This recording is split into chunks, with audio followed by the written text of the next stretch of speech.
Hey there viewers, and welcome to another Nioh Boss Guide video. In this video, we'll be covering Umi Bazu from the main mission, The Ocean Roars Again. Before we get to the boss footage, I want to show you 3 ignitable shrines on this mission.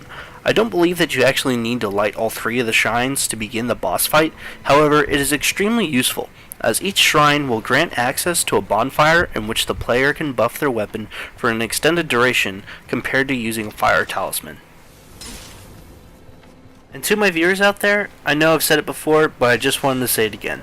Thank you guys for watching the videos. You know, I put a lot of time and effort into the videos, and it really means a lot when I see the videos go up, even 1 or 2 views at that time. It means the world to me, so thank you.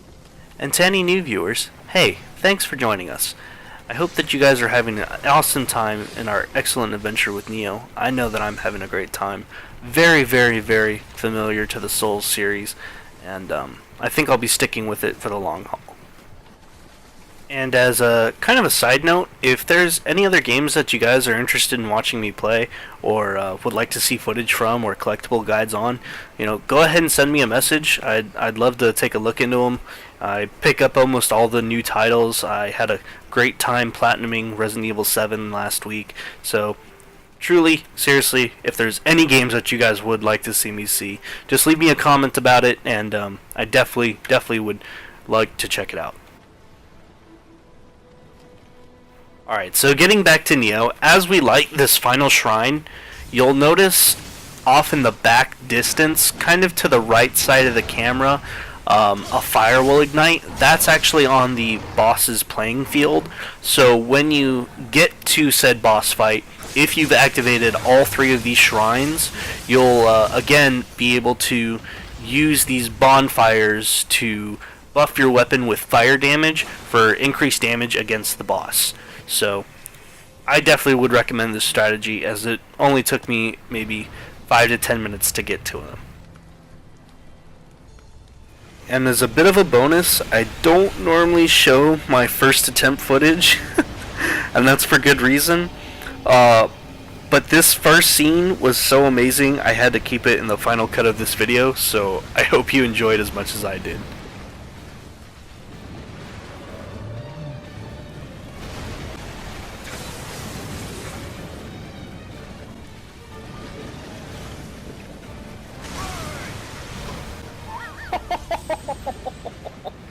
Don't get hit by that.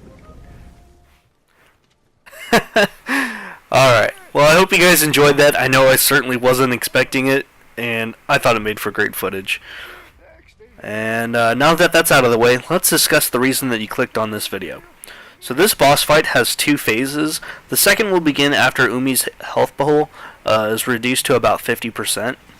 And as per usual, let's discuss the boss's abilities. First, we'll talk about the boss being over 50% health pool mark. 2 of the boss's primary attacks that have easy tells that I didn't quite realize until after rewatching this footage is his eyes. First that you just saw is Umi's special water beam cannon attack. The boss's 2 eyes will become 1, and then he will lean back and forward again and cast this devastating attack. I'm fairly certain that this attack is designed to eat 100% of the player's health pool, so don't try and block it. This attack has roughly a 3-second windup. My recommended strategy for the duration of this fight is that you want to keep a constant view on Umi's eyes, the large yellow glowing orbs. The next attack is a ranged projectile in which Umi will hurl an orb of water at the player. The orb can leave a pool of Yokai Realm on the ground if the player is not struck by this attack. As a side note, if Umi casts the ability again, the previous pool of Yokai Realm will disperse shortly after, so there is no immediate rush needed to manually disperse this pool with a key pulse. Next, we'll talk about his 2 arm-based attacks. These both have fairly long range and are quite simple.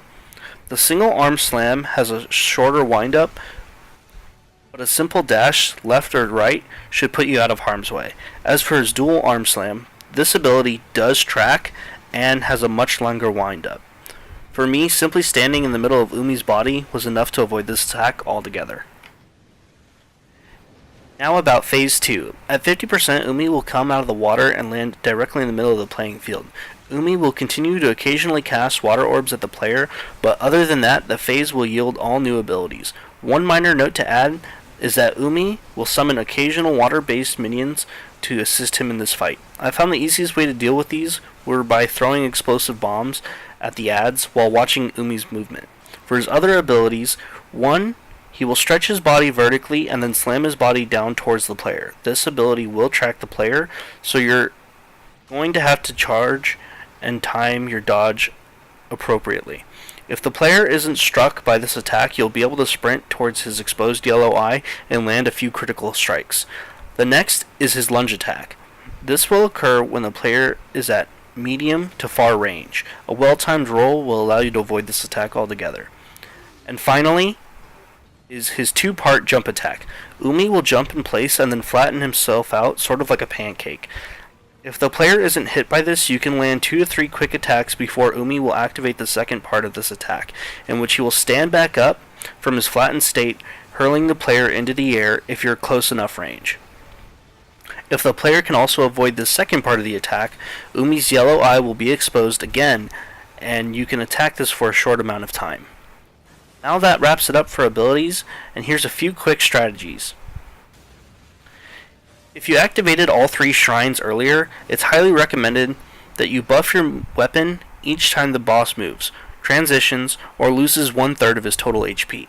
Also, I recommend low stance and light armor, as you'll want to consume as little ki as possible during this fight.